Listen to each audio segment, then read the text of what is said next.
ڈال دیا جائے گا، لیکن واحد حسین کا پرچم ایسا ہے، نہیں میں جملے کو بدل کے آپ کے حوالے کروں، واحد حضرت عباس کا پرچم ایسا ہے کہ چاہے وہ انڈیا میں پھیلایا جائے تب بھی کوئی جرم نہیں، چاہے افریقہ میں پھیلایا جائے تب بھی کوئی جرم نہیں، چاہے پاکستان میں پھیلایا جائے تب بھی کوئی جرم نہیں، چاہے ایران میں پھیلایا جائے تب بھی کوئی جرم نہیں، چاہے امریکہ میں پھیلایا جائے تب بھی کوئی جرم نہیں، یعنی دنیا کے کسی بھی خطے میں اگر حضرت عباس کا پرچم اٹھایا جا رہا ہے تو وہ جرم نہیں ہے۔ ایسی کون سی طاقت ہے کہ جس کو ساری دنیا ماننے کے لیے مجبور ہو گئی؟ کیا طاقت ہے پرچم حضرت عباس میں کہ ساری دنیا اس بات کو ماننے کے لیے مجبور ہو گئی کہ بھئی جو حضرت عباس کا علم ہے اس کا احترام ہر قوم کرے گی، جو مانتی ہے وہ بھی کرے گی، جملہ نزاکت سے آپ کے حوالے کروں، جو مانتے ہیں وہ بھی کریں گے، جو نہیں مانتے وہ بھی کریں گے۔ کچھ اس لیے کریں گے کہ محبت حضرت عباس ان کے دل میں، کچھ اس لیے کریں گے کہ خوف حضرت عباس ان کے دل میں ہے۔ ظاہر سی بات ہے، یعنی دو چیز انسان کوئی بھی عمل کرتا ہے میرے دوستوں، دو چیز اس کے اوپر رہتی ہے، یا وہ خوف سے عمل کر رہا ہے یا وہ محبت میں عمل کر رہا ہے۔ امام علی مقام امام زین العابدین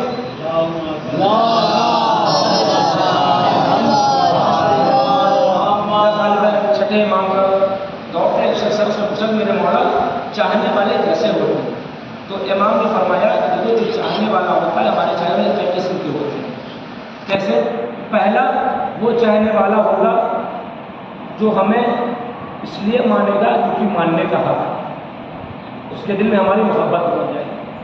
کچھ چاہنے والے ایسے ہوں گے کہ جو اپنے مطلب کے لیے مانیں گے، یعنی کچھ چیز پوری ہو رہی ہے مان رہے ہیں، پوری ہونی بند ہو گئی ماننا ختم۔ یعنی ایک چاہنے والا وہ کہ جس نے ہمیں دل سے تسلیم کر دیا ہے، ایک چاہنے والا وہ کہ جس کو ہم سے ضرورت ہے، ایک چاہنے والا وہ کہ جس کے تقدیر میں لکھ دیا گیا کہ تمہیں ہم کو چاہنا ہے، یعنی تمہارے پاس کوئی آپشن نہیں ہے سوائے میرے در پہ آنے کے، رسمن جس کو ہم آپ کہہ سکتے ہیں۔ ابھی تھوڑی دیر پہلے فیصلے کا کچھ چیزوں پہ گفتگو کر رہے تھے، تو رسمن کی ہماری مجبوری ہے کہ ہم جائیں، نہیں جائیں گے تو یہ دنیا ہمیں کیا کہے گی، اگر مجبوری نہ ہوگی تو ہم نہ جائیں۔ ایک چاہنے والا وہ، ایک چاہنے والا وہ ہے کہ جو اس لیے جا رہا ہے کیونکہ دل سے مانگتا ہے، ایک چاہنے والا اس لیے جا رہا ہے کیونکہ اس کو اس سے فائدہ پہنچنے والا ہے۔ یعنی تین قسمیں ایسی ہو گئی جو معصوم کو چاہنے والے ہیں، ہر دور کی بات ہے، ایک دور کی بات نہیں، ہر دور میں۔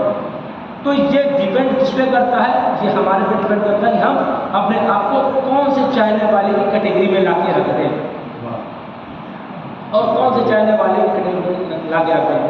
تو ہم کسی چیز کو پہچاننے کے لیے کس چیز کی ضرورت ہوتی ہے؟ اگر ہم کو کسی چیز کا آئیڈینٹیفیکیشن کرنا ہے، اس کو تسلیم کرنا ہے، تو ہمارے پاس کیا ہونی چاہیے؟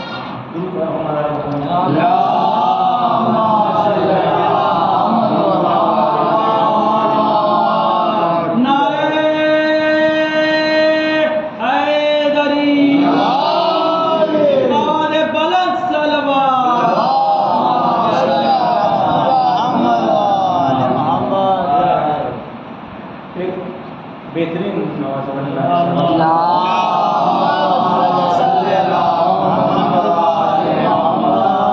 محترم کس شے کی ضرورت ہے جس چیز سے ہم کسی چیز کو تسلیم کرتے ہیں، یعنی کسی چیز کے اس کے صحیح وجود میں تسلیم کرنے کے لیے جو سب سے بڑی نعمت اللہ نے ہم کو دے رکھی ہے، انسانوں کو دے رکھی ہے، وہ عقل دے رکھی ہے۔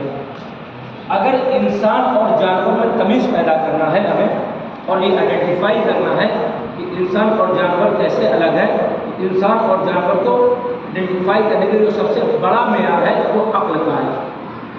اور ہم اور آپ کہتے بھی ہیں اگر کسی انسان نے کچھ ایسا فعل انجام دے دیا جو اس وقت اس عقل کے خلاف تھا، تو آپ یہ کہتے ہیں، اکثر بزرگ اپنے بچوں کو کہتے ہیں کہ کتنے بڑے بیوقوف ہو، یہ کام کیوں انجام دے دی، ایسے نہیں ایسے کر دیتے۔ یعنی عقل کی کمی پائی جانی یہ پاسبلٹیز ہیں کہ کسی پرٹیکولر ایک انسان کے اندر عقل کا کچھ لیول ہوگا۔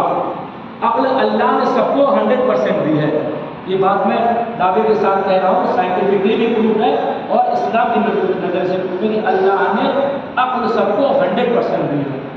کیوں دی ہے؟ تاکہ محشر کے وقت میں کوئی انسان یہ پڑھ کے نہ کہہ جاتا کہ اللہ تو نے مجھے جتنی عقل دی تھی میں نے اس حساب سے تجھے تسلیم کیا. اللہ نے عقل سب کو اس کے معیار کے حساب سے 100% دی ہے. اب جتنا جس کا معیار بڑھتا جا رہا ہے وہ استعمال کرتا چلا جا رہا ہے. جو جیسا بنتا جا رہا ہے عقل استعمال کرتا جا رہا ہے ویسا ہوتا چلا جا رہا ہے. آپ چلیے کوئی مثال دیجیے، میں آپ کو مثال دیتا ہوں چھوٹی سی.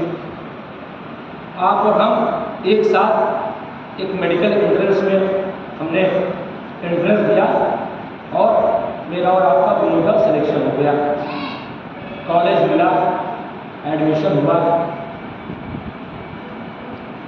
اب مجھے بھی کوئی آپریشن کی ٹیکنیک سکھائی گئی اور آپ کو بھی کوئی آپریشن کی ٹیکنیک سکھائی گئی، لیکن میں نے اس آپریشن کی ٹیکنیک کو سیکھنے میں تھوڑی سی کوتاہی برتی اور اپنے دماغ کا استعمال نہیں کیا. اب مجھے نہیں پتا کہ بائی پاس سرجری کیسے کی جاتی ہے، لیکن محمد علی محمد کے لوگ کہتا ہے